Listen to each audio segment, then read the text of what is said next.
listen, I wasn't here last week, but I'm here this week, and that's really all that matters. I do have it recorded, I just never edit it, and I'm gonna be honest with you, I'm not gonna go back and edit it, nor am I gonna upload it.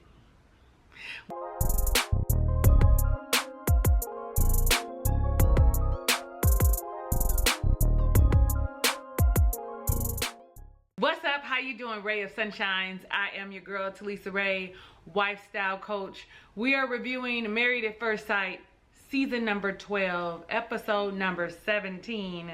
Real life starts now. It is the freaking finale episode. So everything that we have watched thus far has come to this moment, and the only reason I would have wanted to show you guys last week was because about how I felt about how, you know, the couples were expressing themselves before decision day. But it's whatever, and if I feel like throwing my couple opinions in there, I will, but I probably won't. But you can throw yours down below in the comments. So let's get it. The first couple that we see is Clara and Ryan, and you know how they start off and they give us a preview of, or a snippet of everything that happened throughout the season with Clara and Ryan.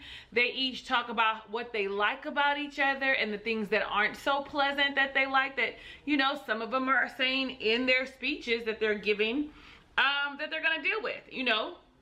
Like we know for Ryan and Clara, you know, it's the I want to be in love. I want him to tell me I'm in love. It's his lack of emotion. It is the lack of physical intimacy that they have. It is the children. It is how we're raising our children spiritually.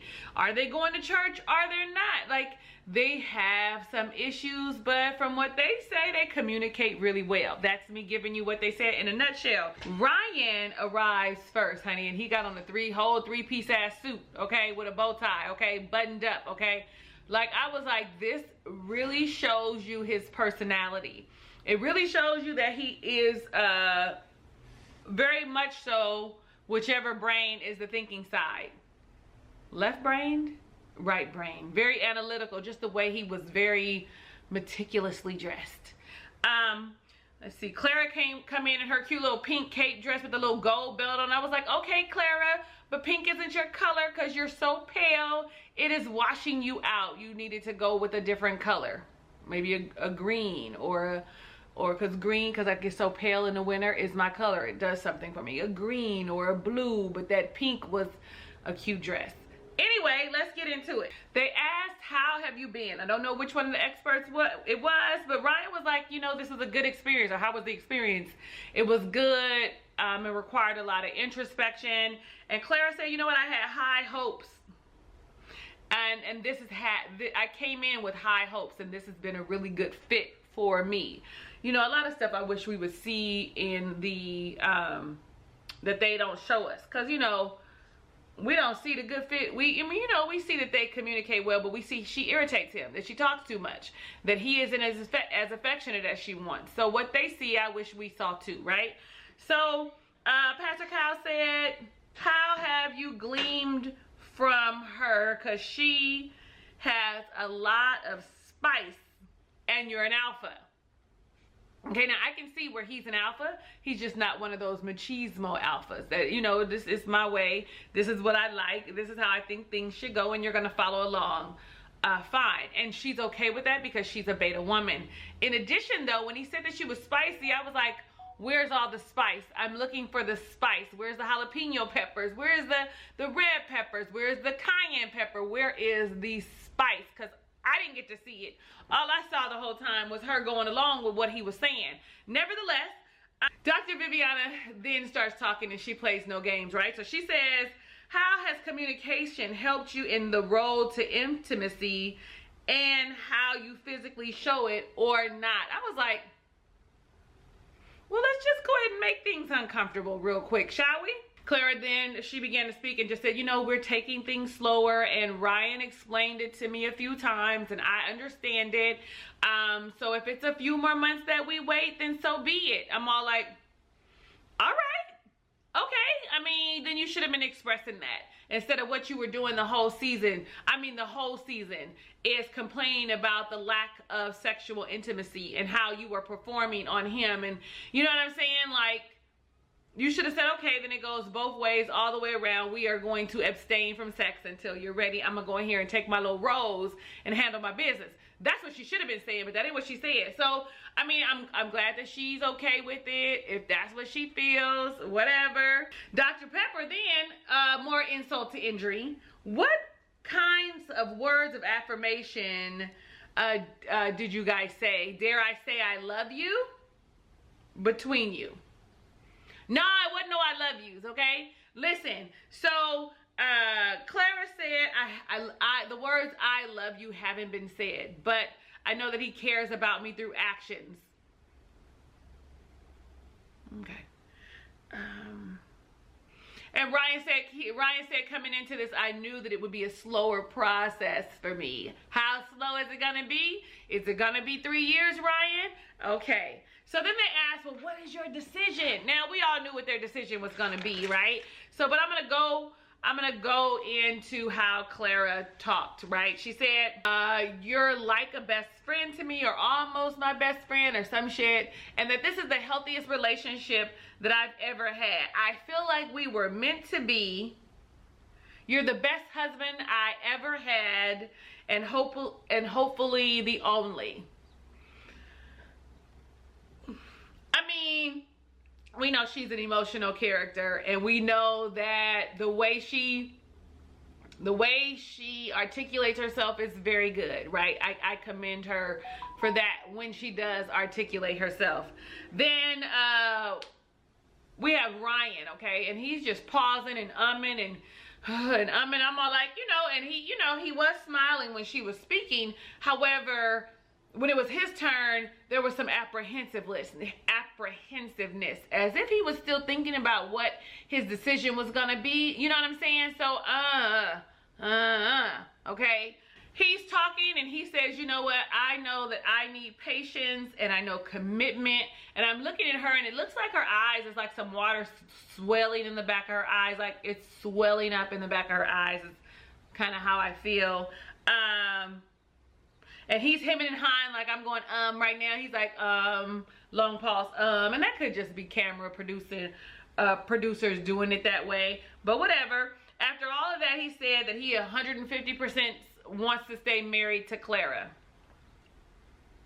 I just wrote down, like, that was really quick and short. They didn't talk about their spirituality issues. They didn't talk about children. They perused over the whole sex situation, but I guess this isn't the time for the experts to help them along. They were supposed to be helping them along the entire way. And then I wrote down, so Clara, what happened to, I don't know if I'm going to be able to do this, or I can't do this unless he tells me I'm in love with you, Clara. Like, be a woman of your word. Don't say shit you don't mean, because we see now that you're just going to go with the wind. You just want it to be with him. And it's cool, girl. I understand it. Though they were probably one of the most unfit matches, I was here for them the entire season. We are now talking about Haley and Jacob, okay? And all we know, we could just off the top know that the answer was no. It was gonna be no. It's a forever no. That they ain't gonna even be able to get on the reunion show from the snippets that we saw for next week and be cordial. It's a hell no, okay? Okay, so they say they little sweet stuff in the beginning. For instance, I thought to myself, first off, you failed when Dr. Pepper, when you guys said that you matched them because they were both sweet and they wanted a commitment. They wanted to be married. That is not enough reasoning to match two people. Just because you're sweet does not mean we're compatible in other ways, right? And so that's how I'm feeling. So we also said that, I also just wanted y'all to remember that she didn't like him from the beginning. And she even mentioned when she said, in the beginning when they're reading their letters, I was hoping that his personality would win me over. Anytime you're hoping that someone's personality will win you over is why? Because you're not physically attracted to them. Women be hella shallow too, and then we try and process it and work through it.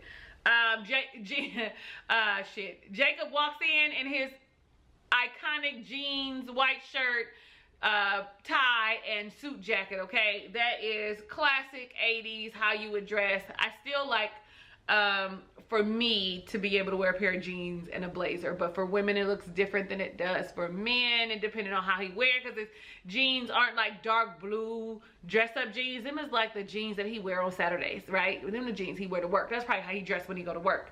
I digress. So she comes in her little cocktail dress, super cute, because what I do know is that I do like some of her style. Like at the end, I was like, okay, come through Haley, come through Haley. But we know we aren't really Haley fans. So, Dr. Viviana says, how are you feeling today? Haley says, you know, I'm feeling great, like excited, and she's smiling, and I'm all like, okay, I guess she's feeling great because she knows this is the end.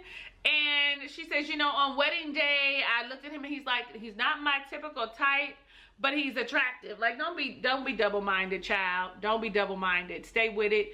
I wasn't attracted to him. The end. You might as well have said what Chris has said, okay? So she then went on and asked, well, what did you learn? I think it was Dr. Viviana that asked. And she said, I learned how to communicate.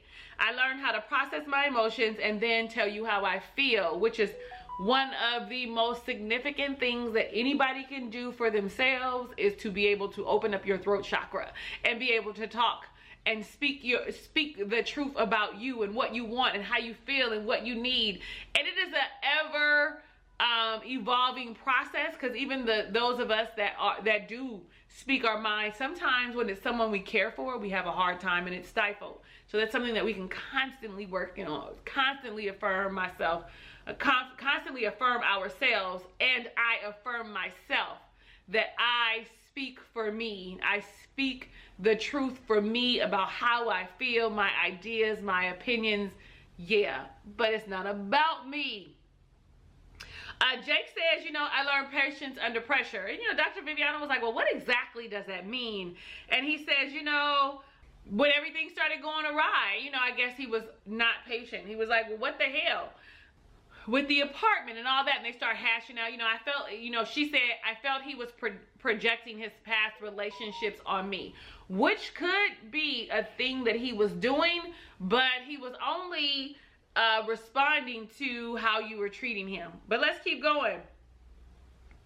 Jake, this is something that he probably should have shared with him, and I feel like they should have talked more like this, more candid. He said, I followed your family's advice.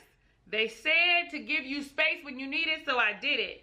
Said he tried, but it didn't feel like it was happening, and it wasn't working. So he tried, and she's like, you never tried. Like, it becomes a little catty there.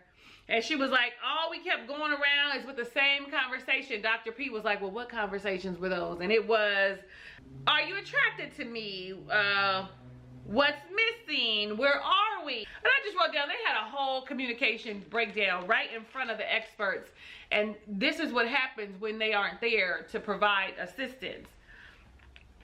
Pastor Cal asked Jacob, if Haley said, I don't want to get a divorce, I want to try, what would you say? Pretty much, hell to the nah. Like, that's how I felt.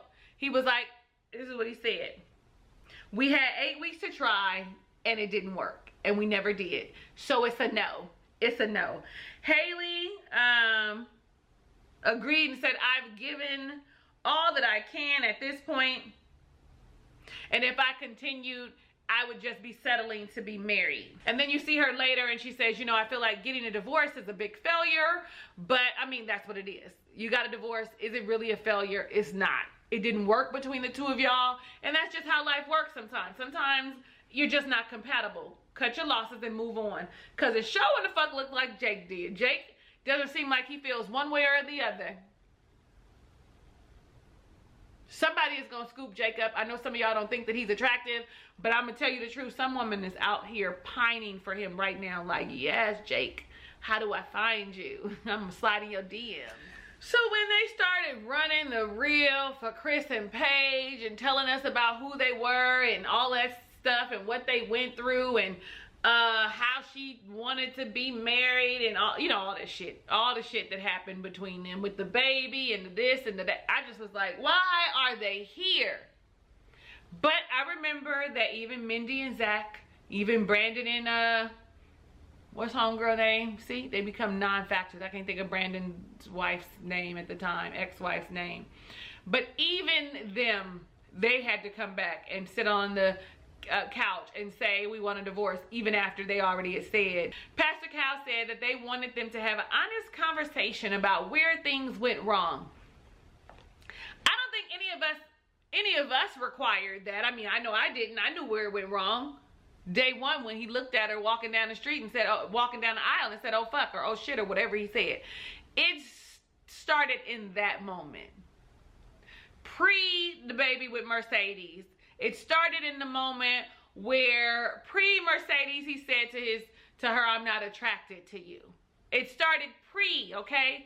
Anyway, so I don't understand why we don't need to know why. I mean, she's watching right now and said the nigga said I was ugly, that my face wasn't it, that I had a body, but I was like, anyway, I can't wait till next week because I'm gonna tear her ass up when I see all the shit that I'm gonna tear her fucking ass apart.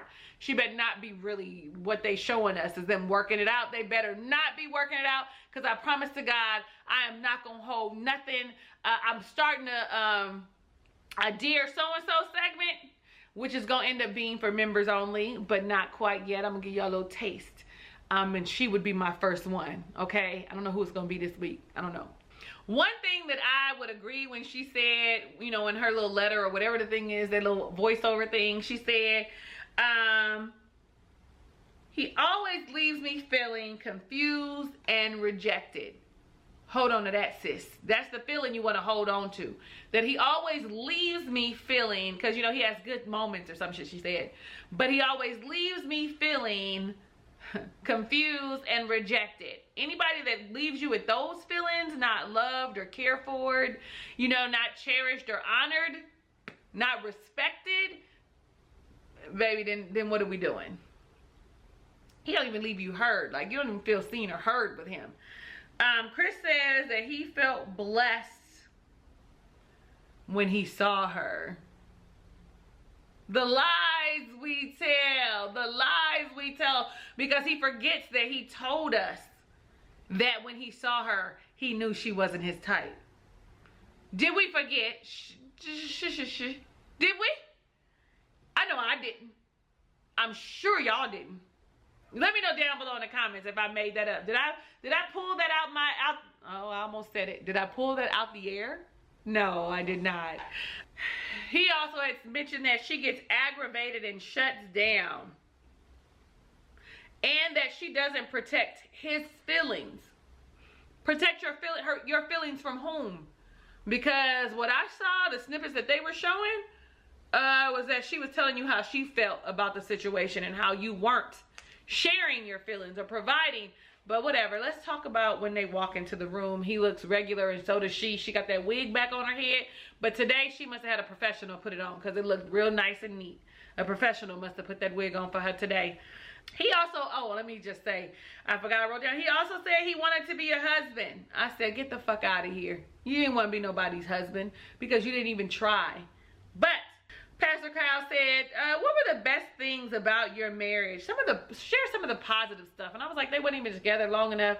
And so the shit he pulled from the air was when they played basketball, and then when they played pool, and when they read scriptures. You know what? He felt like he was an ally, like she was an ally, that he had a secret weapon. If that's how you really felt, then I would think that you would have really tried to make that work. Paige said, you know, I could see why we were matched. And then you have Chris wanting someone to feed his ego, and said, why? She said, because you're confident, you know how to be vulnerable.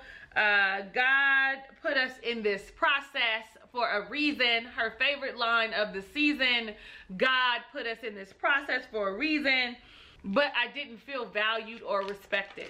So here we go. I didn't feel valued or respected. You left me feeling confused and rejected. Not valued, disrespected, not valued, disrespected. What was the other two? I keep saying those two over and over again. Confused and rejected. Dr. Viviana was like, I just want to know why you kept going back. Just tell me why. Why did you feel the need to keep going back? She said, I was hopeful. I had lost myself in the process of wanting to be married, the idea of being married and not the actual. I hate her voice even more, so I did not miss it at all. Okay, I didn't miss it at all. I didn't miss it. Dr. Pepper asked, you know, Crystal, what could you have done differently? And he said, I could have moved into the apartment. And then said that she was the best thing I never cherished. And she embodied everything I wanted in a wife. Listen, epiphanies and hindsight, you know, is great.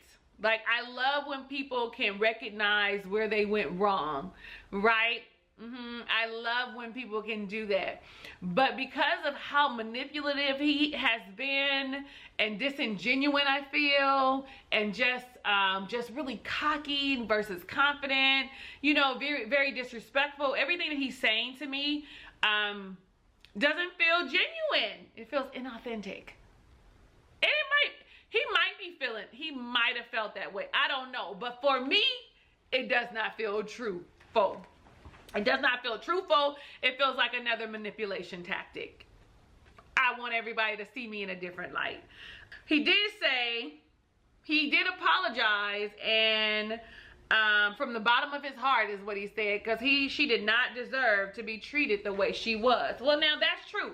Whether it's a lie and that's really how he feels, I don't know, but it's true. She did not deserve any of the things, any of the way that he treated her, but she also stayed in longer than she needed to and continued to receive the treatment as a choice. But anyway, oh yeah, he did throw in there, and you know what I meant what I said when I said I was truly falling for you. Okay. Next thing you know, he tells us that Mercedes had a miscarriage. Of course, we know already, right? Mercedes had a miscarriage, and he starts tearing up and getting all sad, and people are like, oh, I'm so sorry. Having a miscarriage is horrible, and that could be a genuine response, right? We went through this throughout the season when the word came out, when we found out that she was pregnant, we also found out that she had a miscarriage. Nevertheless, he gets up, runs out of there, and per usual, she goes after him like that's her man, to support him like that's her man. I mean, that's what you do to people that you care about. You go follow them, you find them, you talk to them, you see what's going on. That is not your man. Then the producers is like, oh, he got in his car, I think he left. She was like, he left? I mean, I wouldn't have been shocked if he had, but he was still sitting in the car, kind of waiting on her to come and have a conversation with him. I was like, this is so much drama. This is so much drama, and so true to form for Chris and Paige. When they left, I mean, I didn't miss it because the entertainment came from Haley and Jacob. Nevertheless, she said to him, the first thing she said to him is, I'm concerned about your mental health. Like, nigga, you is tripping. I'm concerned about your mental health. It's a thing. Go get some help. It's a thing. He then went on to say, you know what, I'm sorry. I didn't mean to degrade you or make you feel degraded. I was embarrassed and I felt alone, and I was just trying to guard myself. Now, that's probably the most honest thing I've heard him say. That is probably a defense mechanism. He probably thought everybody was going to immediately be against him, and that he needed to be guarded and he needed to protect himself. But the problem with that is, Chris, is the fact that she was there and she showed you she was there and she was going to work through it with you. Okay? When she didn't have to. When you said you had a baby, she could have been like, okay, well, God bless and God keep. But she tried and she tried and she tried. Now, this is when I just was like, you finna be real silly, Paige, because she says she's now confused on her decision to get a divorce because he is affirming me as a woman and a wife. It's something he's never done before. It took decision day for him to affirm you and to apologize and to do some deep soul searching. So I think y'all left at week 3 and we at week 8, 5 weeks. He couldn't call you. He couldn't say anything. I mean, because calling you, y'all could have moved back into the apartment. I mean, there could have been a whole plethora of options for you. Plethora is one of my favorite words in the dictionary. What is your favorite word in the dictionary? Anyway, so you're telling me that he had to wait till decision day to affirm you and you needed him to affirm you. No, No, I said it like I said it on Ready to Love. You do not need anyone else to affirm you. You affirm you. If no one else does, you do. Pastor Cal asked her, how did you feel? And she said, overwhelmed and emotional, like it's draining, it's too much. She gets up and she runs off and she cries. And excuse me, Dr. Viviana said, well, why? Why are you feeling emotional and overwhelmed? Because this was the main reason why our marriage didn't work. No, ma'am, that is not the main reason. It was not Mercedes. It was the fact that he was disrespectful, called you unattractive, didn't want you from the beginning, said it several times. It was not Mercedes and the baby.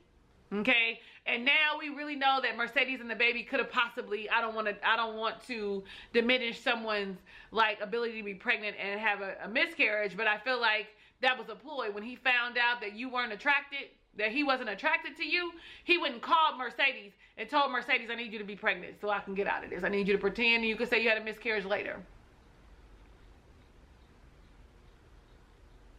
We're going to go as far as have you go to the doctor because your stomach is hurting and get you a wristband. I'm hard on them. Listen, when Pastor Cal takes them glasses off and he gets to stuttering and he get confused and he ain't understanding, you know that he feels what we feel. He says, I want to be sensitive to his situation, but I need you to look at the full picture. Don't just fucking look at the fact that she had a miscarriage. Look at the entire, because he heard her say, he heard Chris call her ugly in the face. I think he said, I can't remember what it was, but it was something like, I think things are headed in the right track or going in the right track or could have been in the right track. I don't know. But Pastor Cal was like, are you saying that this relationship is not over? Chris says, I have feelings for Paige. She's everything I need in a wife. And I said, she over there smiling like a dumbass. Like, what are we doing? He wants to start the process over. Dr. Pepper and me, we both looking like, what the fuck? Have you lost your mind? Has she lost her mind? Like, this is taking up more of our time than I really wanted it to. She's talking about the emotions are high right now. This is Paige. She said the emotions are high right now. And she wanted a yes and a lasting marriage at week 8. He said, I think that we are undecided, meaning we're going to stay married. He's speaking for the both of them as if that was part of the conversation in the car. Because, you know, he was like, take your mic off. He always fucking wanted her to take her mic off. Don't take your mic off. He finna manipulate you. Honey, Dr. V was like, I know you fucking lying. That ain't what she said, but that's what she said. She was like, because I cannot allow this. Like, literally. She pretty much says you are trying to manipulate her. And he turns into the normal combative Chris. Like, I don't care what you think. Like, really combative. Paige then does what Paige does and comes in and articulates what he says, that they need more time, etc. And didn't have enough time to see where this was going. And then she starts crying and gets up and it's too much. And she walks away to go and talk to the producers. He follows her after her. You see Pastor Cal. Okay, wait. So she's talking to the producers and the producers are talking about, she's talking about it's her breaking point and she feels like she looks stupid. You know. You fucking look stupid right now at this moment. You do. I digress. Then you see Pastor Cal telling Chris, like, come on, be responsible. Be a man. Do the right thing. Like, because you know you didn't want her. Why is we playing these games with her? Chris then says, I came with intentions to walk away, to just literally walk away. And then here we are. Dr. Viviana said she was sitting there looking like, help me. Help me, like she wanted help. And Pastor Cal comes, let me see. No. Then Paige come back and she says, you know what? I'm actually repeating the cycle from before and I don't feel like things will change. I choose me. I'm glad that she decided that she needed to go back to choosing her. For my emotional and my mental health, I need to not stay married. He looks like my plan didn't go as I thought. I thought I was going to manipulate her and we can continue this onward and we could end up having us a show. It'll spiral into our own show. How about they need to have a series for Paige to find her a man by herself and call it This Is Ordained by God. Okay, that's what they need to do. Find her a man. Have her 10 men that pine after her and tell her how beautiful she is. And I wrote down, this was 15 minutes of our life wasted, but you know, they had to give us their drama per usual. Okay, let's talk Virginia and Erik. Let's keep it moving and see what these people did, but we know what they did as well. So, you know, in their little beginning part, you know, he talks about how he loves that she's a free spirit. And that cannot be contained, that he loves her energy. No, sir, you don't. Because you want to contain her. You want to make sure she follows your rules and the way things work for you. He said it though. He said, you know, but she needs boundaries.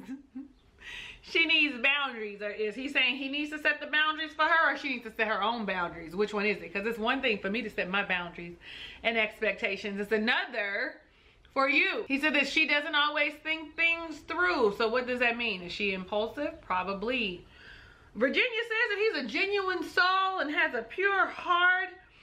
He's passionate and gentle and an all-around good guy. But he's too grown up, okay? He's too grown up. Is that a such thing, being too grown up, being too responsible? I suppose if you don't know how to have no fun. Girls just wanna have fun. Oh, girls just wanna have, that's what I really want. Working it day and night. Oh, girls, they wanna have fun. I don't know why that came to me, but I really feel like that is Virginia's theme song, and she should have that like playing loud in her car everywhere she goes. So they look regular, plain. I mean, he do got a suit on, and I don't know what kind of outfit that Virginia got on, because that ain't how she go out to the club. I was expecting her to see her in something a little more snazzy than what she had on. He probably picked those clothes out for her. Anyway, Dr. Pepper asked, or somebody asked, how you doing today? And everybody's like, I'm good. And Dr. Pepper's like, no, Erik, you seem nervous. You seem nervous. He was like, you know what? Honestly, I know she has her walls up, and I know that I'm not her favorite person. I'm not her #1 person. Who is? And you can see that that's the thing that bothers him a lot. He's like, her friend group. Her friend group right now comes first. And Virginia's sitting over there all uncomfortable and stuff because she knows that it's true. And she says, it's hard to let people in. I have my guard up. Okay. Knowing that you were getting married. See, I was going to say something, but I changed my mind about it right there mid-sentence, because she doesn't know what it looks like to work through your issues in a healthy manner and people stay together and they love one another. She doesn't know what that looks like. So she does not have a real like measurement or staple, even though all marriages are individually made and created by the two people, how they work, what we do.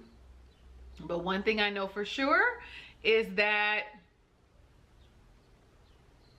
they all have the same thing. The ability to communicate, the ability to compromise, the ability to be committed, to have some compassion and to consider my partner, right? So, child. He then goes on and says, you know what? I don't want to be hurt again. I don't want to be hurt again. And she is my #1 person, and I just want that in return. You know, for 5 seconds, you might feel something for him, but we know Erik.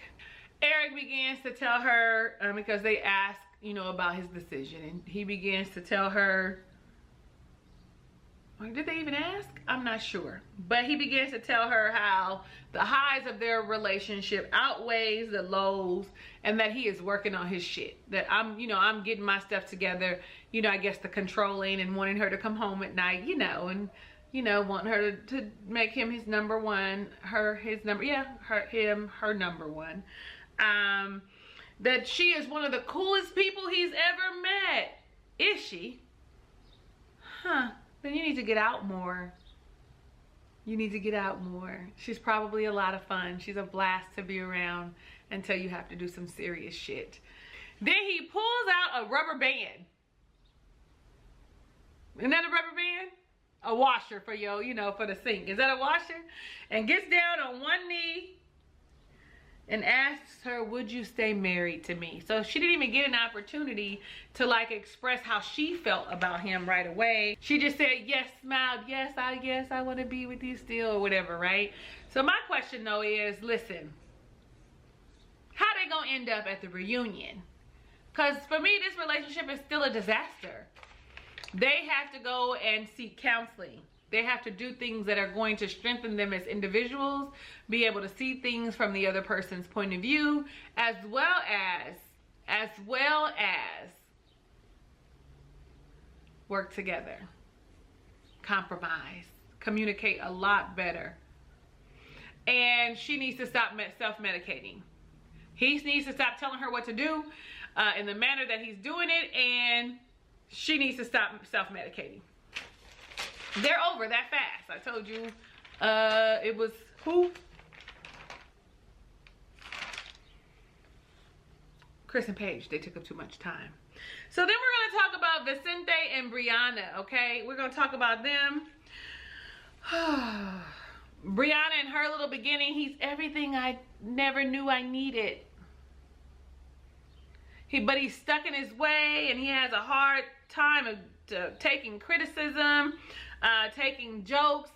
He doesn't like to be embarrassed, okay? And Vincent knows she's smart and supportive, and she cares for him, and she's happy, and they laugh, and, you know, quirky and goofy and all these great things. And then he says she's assertive, and it may come off the wrong, that she's assertive and it may come out the wrong way, etc. But the thing that I liked about what he was saying is, as he spoke about her negatives, he talked about how he reacted, what his play in it was. Like, I might not be, she's bossy and assertive, but I might not be able to receive that well, and need not attach ourselves to the shit that they say and do, because a lot of times it has nothing to do with us.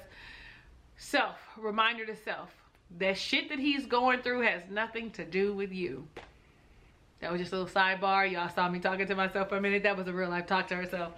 So I thought Brie looked cute. You know, I thought her little oversized dress was cute with her little ankle boots and her healthy, thick, healthy hair. I was like, come through, Brianna. Honey, all of us wish we had that flowing, healthy hair, okay? I mean, some of y'all do got it, but all of us wish we had it. Y'all, my hair is fine and thin, okay? I was like, Vincent always wears a suit. He always looks nice. I really wish when he sat down, though, he would have unbuttoned his button. That is what you do. Nobody ever taught him that. You walk in the room with the suit jacket button. When you sit down, right before you unbutton it, then you won't feel stuffed like he looked. So then Pastor Kyle says, how has it been? How's it going? Vince is like, it has not been easy, but we have held each other's hand throughout it. Like, he don't mince no words either. While he want her not to be so assertive and bossy, honey, he don't mince words. He comes straight with it. Hello. Brianna actually said, you know what, I had to learn how to be vulnerable, how to share, how to let somebody in. That is something that I have never done before. Being independent, I-N-D-E-P-E-N-D-E-N-T. Do you know what that means? She got her own car. She got her own house. Or sorry, her own job, probably. Whatever. But, and that's a thing for a lot of us as single women, single black women, after you've been by yourself for so long and you've been on your own. Can anybody tell me nothing? It's hard for you to tell me something. It's hard for me to let you in. So, I mean, I commend her for understanding that that is an issue for her. Like, I have to take the reins off. Let me be vulnerable. Let me be feminine. Let me be this soft, beautiful woman you fell in love with, right? That's a piece of free advice. Be that. Don't always be so strong and hard and tough, because you don't have to be the man. You have a husband. Let him be the man.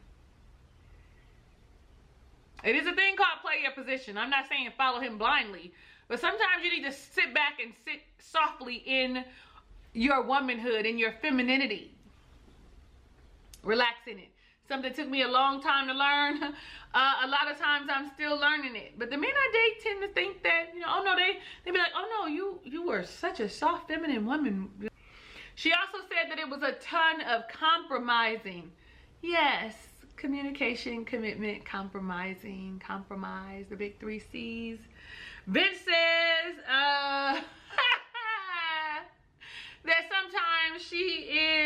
a bit direct, rude even, and it bothers him.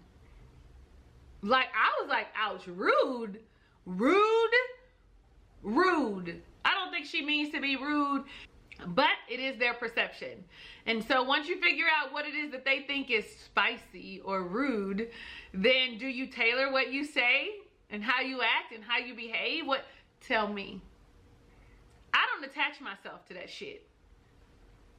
I'm not gonna do it. I'm not gonna attach myself to it, but if it's something that I need to work on, absolutely I will. But that is your emotion, and I'm not gonna attach myself. Because what you see as being spicy, I see as being vocal.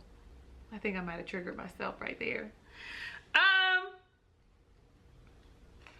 She says, you know what? I'm direct, and my directness and assertiveness is who I am, and I can't change that. You can see the experts looking like, what?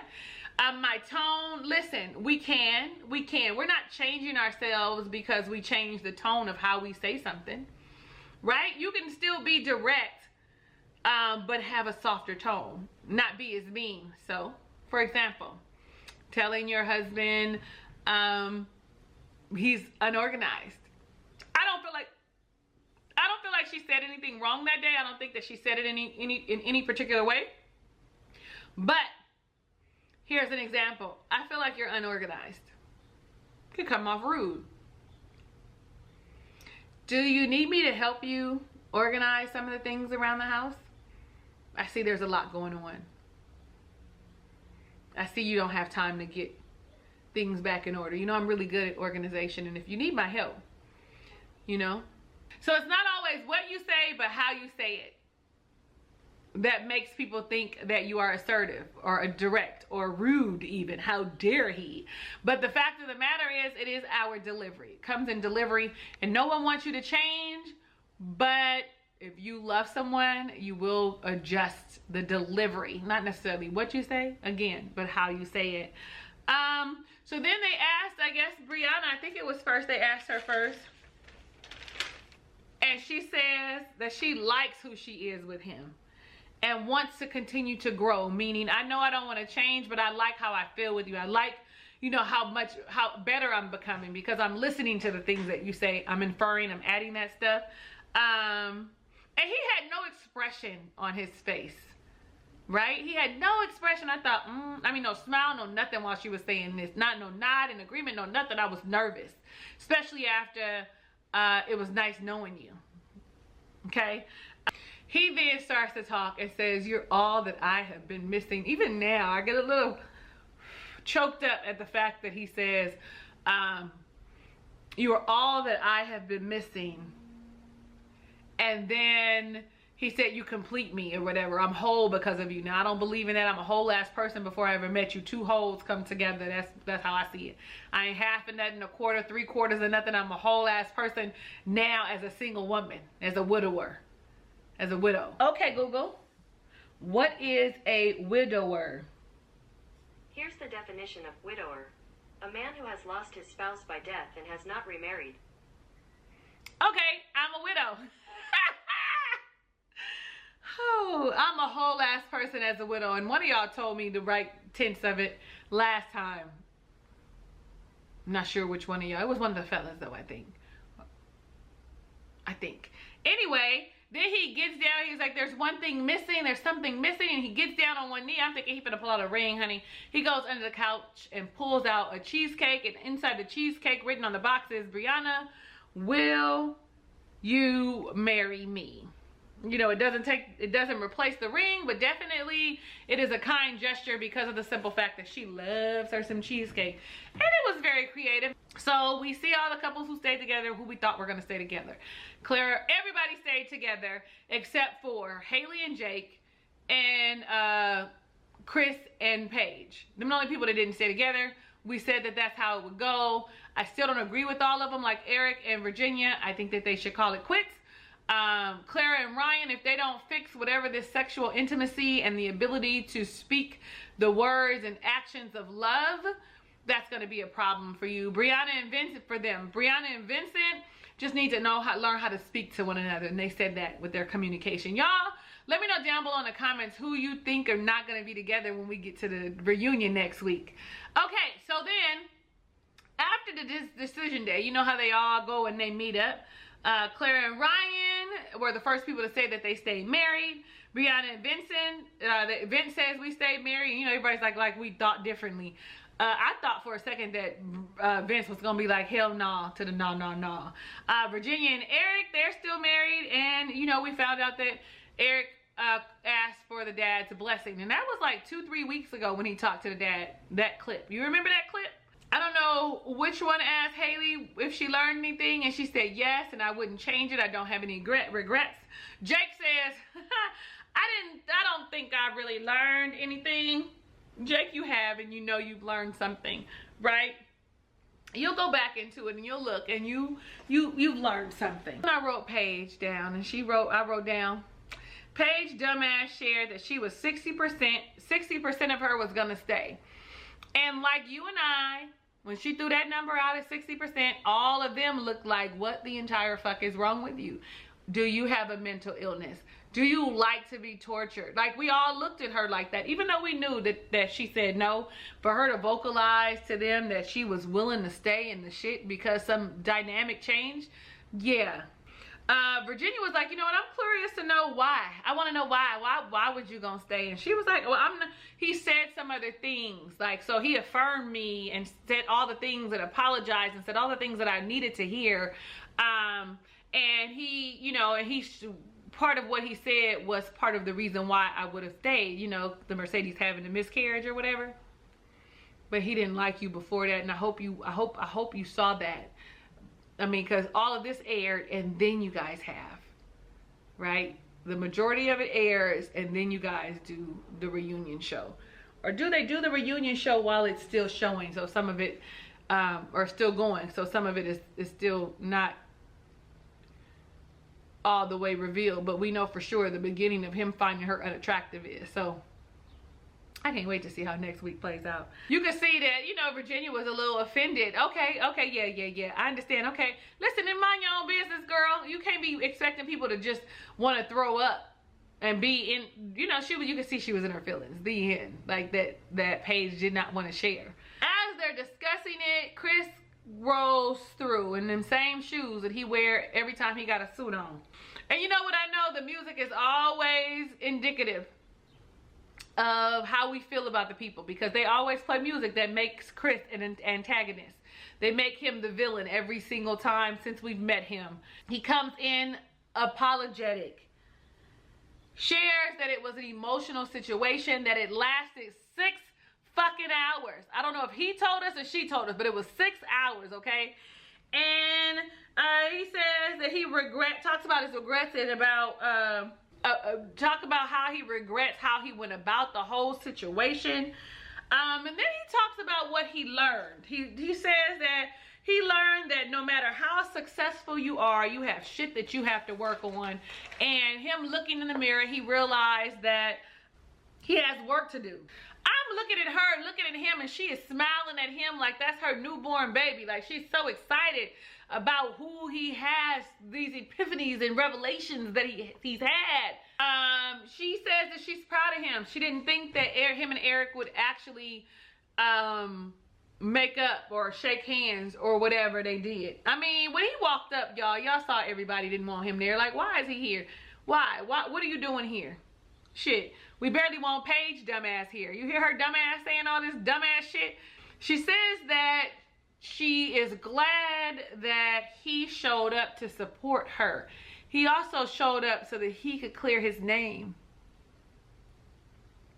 And that she doesn't know what the future holds for them, but they could be friends and maybe something will progress after that.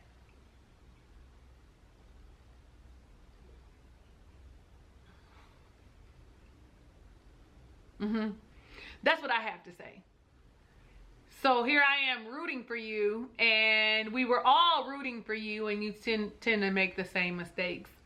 And I like how Clara said, listen, we hope that before he got there, we hope that you find somebody that you are more than 60%, that isn't just 60%, that you're all in, that you want to be with 100%.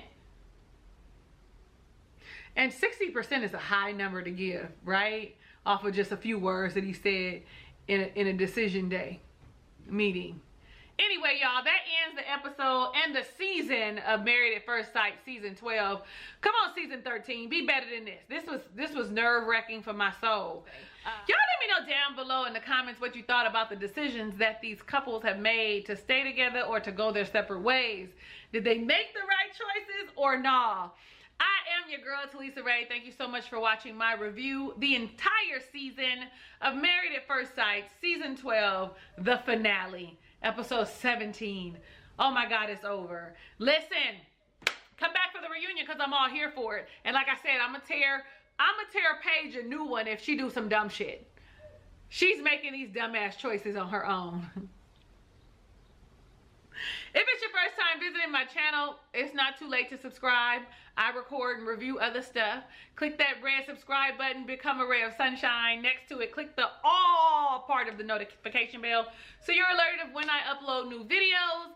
Also, give us a like, a thumbs up. Share it with your people, with my people on Instagram, on Facebook, on Twitter, whatever social medias, in a text message, group message. You know how we be hating them, but do it anyway, okay? In group me, do it all of it, okay?